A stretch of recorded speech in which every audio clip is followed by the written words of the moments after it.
যাচ্ছি। সাংবাদিক বন্ধুগণ, কথা বললে হয়তো তাকিয়ে তাকিয়ে থাকবে যে কি কথা বলছি, কি না কি বলছি, কিন্তু আমাদের কথা নয়, কষ্টের কথা বেরিয়ে আসে আমাদের হৃদয় থেকে।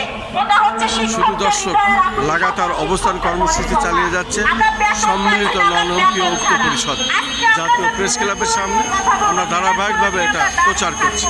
আমরা